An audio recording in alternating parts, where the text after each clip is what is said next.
Baik, Assalamualaikum warahmatullahi wabarakatuh.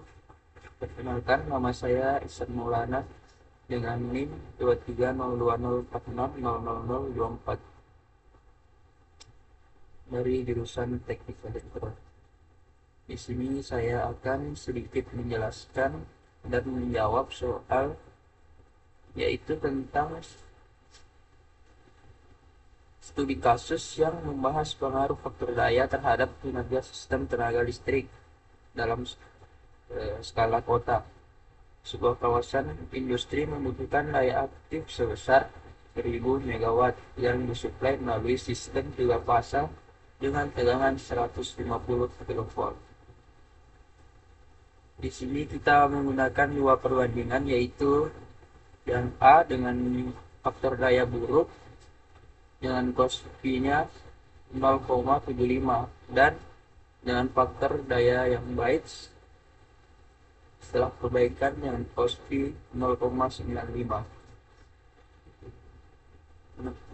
Cara mengetahui pengaruh faktor daya terhadap daya semu, arus saluran, dan reaktif serta dampaknya terhadap efisiensi sistem tenaga listrik, yaitu dengan rumus-rumus sebagai berikut. Yang pertama, untuk mencari daya semu dengan menggunakan rumus S semu sama dengan P per cos B, menunjukkan bahwa daya semu merupakan perbandingan antara daya aktif dan faktor daya. Semakin kecil nilai faktor daya, maka semakin besar daya semu yang harus disuplai sistem. Dengan memasukkan perbandingan antara faktor daya buruk dan baik, yaitu S sama dengan 100 per 0,75 sama dengan 133,33 megawatt ampere. Dan perhitungan faktor daya yang baik menggunakan cos P 0,95, S sama dengan 100 per 0,95 sama dengan, yaitu hasilnya 105,26 megawatt ampere.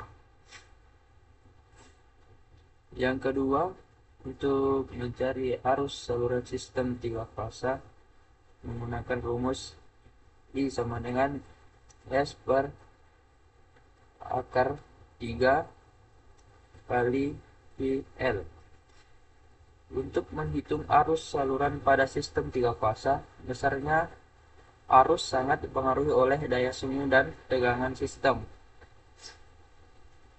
Yang pertama, faktor daya yang buruk, itu I sama dengan 133,33 kali 10 pangkat 6 per akar 3 kali 150 kali 10 pangkat 3, yaitu 513 ampere.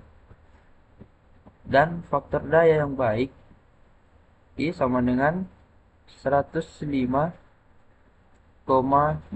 kali 10 pangkat 6 per akar 3 kali 150 kali 10 pangkat 3, yaitu 405 ampere.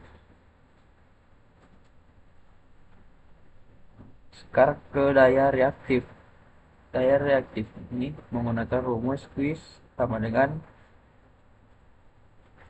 akar S pangkat 2 kurang P pangkat 2. Rumus ini berasal dari segitiga daya dan menunjukkan besarnya daya reaktif yang tidak menghasilkan kinerja nyata, tetapi tetap membebani sistem.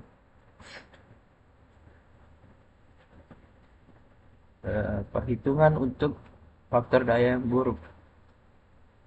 I sama dengan akar 133,33 pangkat 2 kurang 100 pangkat 2, yaitu 88,19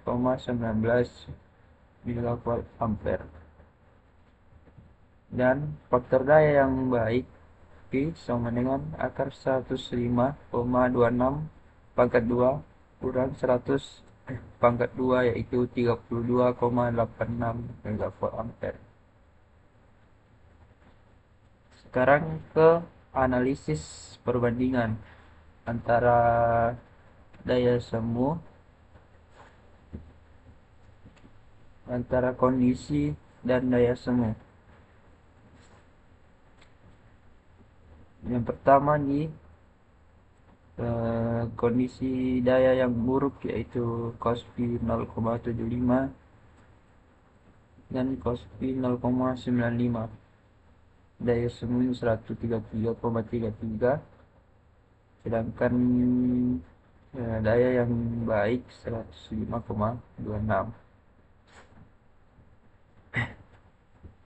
Penurunan daya semu 133,33 per 106,26 kurang per 133,33 kali 100%, yaitu 21,5%.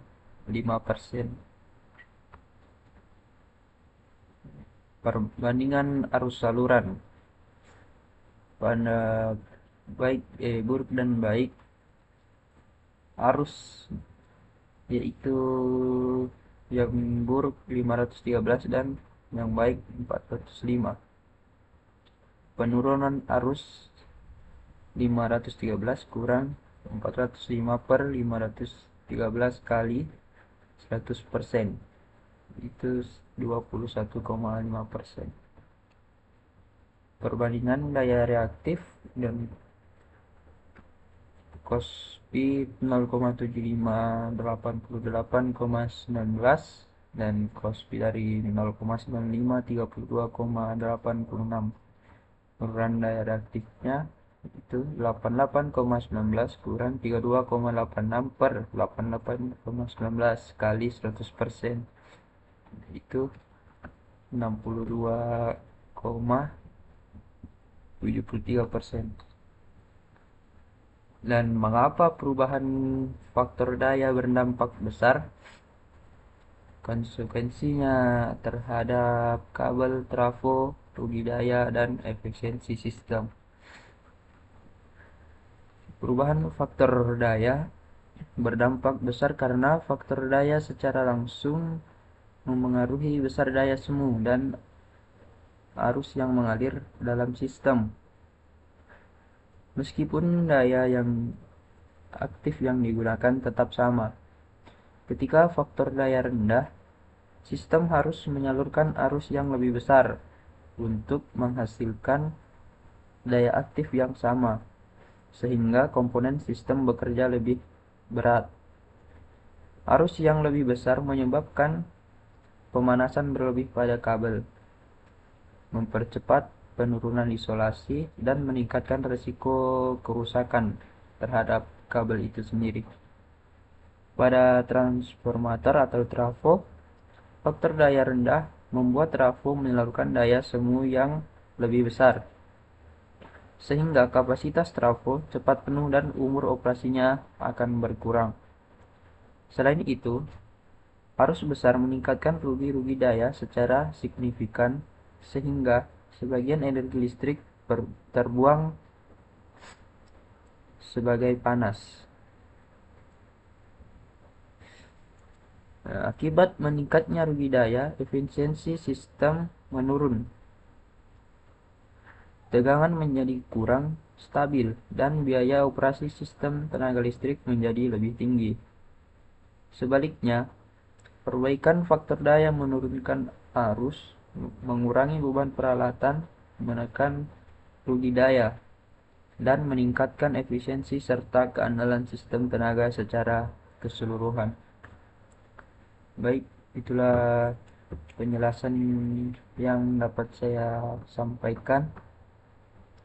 Saya akhiri. Wassalamualaikum warahmatullahi wabarakatuh.